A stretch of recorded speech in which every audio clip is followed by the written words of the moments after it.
who's tried to wind me up in Lidl there. It hasn't happened for a while. The manager in that store, in that particular Lidl store, is an absolute piece of shit. There was an old security guard that worked there, or not an old, he wasn't old as in old in age. There was a security guard that used to work there, a black guy. He doesn't work there anymore, but he would send him to stand next to me. You know, if I took a little while, or if I was looking at some kind of product, he would send this black guy to stand right next to me, you know, to try and intimidate me. He really doesn't want me in his shop. But now he gets the staff to do things, so I was only buying a few things, but I put it on the conveyor belt, and then it comes up the announcement, you know, lane 2 is now closing, and of course that was my lane. Of course it is. That's because my youngest child had that exact bike.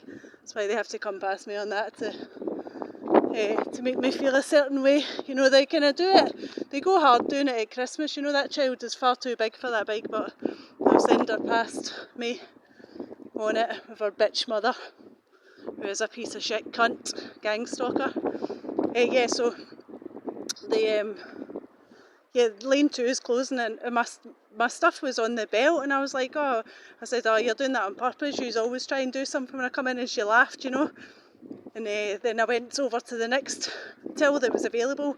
She went, that one's empty, and then someone obviously got in front of it and in front of me and put all their shopping on.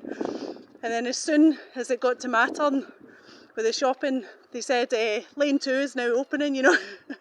They opened it back up again, and I said to the woman at my checkout, I said, is it the guy behind the mirror that controls that, is it? And she went, oh no, not at all. Like, yeah, it fucking is, you lying bitch. So the guy just waited until I was at the end of the queue and then decided to open it again, the one that I'd been at originally, just to be a cunt, because there are always cunts in there. That's Lidl and Littlehampton. I mean, the whole of Littlehampton are cunts. The whole of Littlehampton participate in organised stalking and harassment, and that window never fucking closes, regardless of how cold it is. And they're right opposite where I live. Absolute scumbags. And just in case you didn't get a good look at her face, I managed to get a screenshot of the particular bitch mother. So there we go. That's the fucking cunt sending its kid past me. You fucking evil piece of shit demon bitch. Take care. God bless.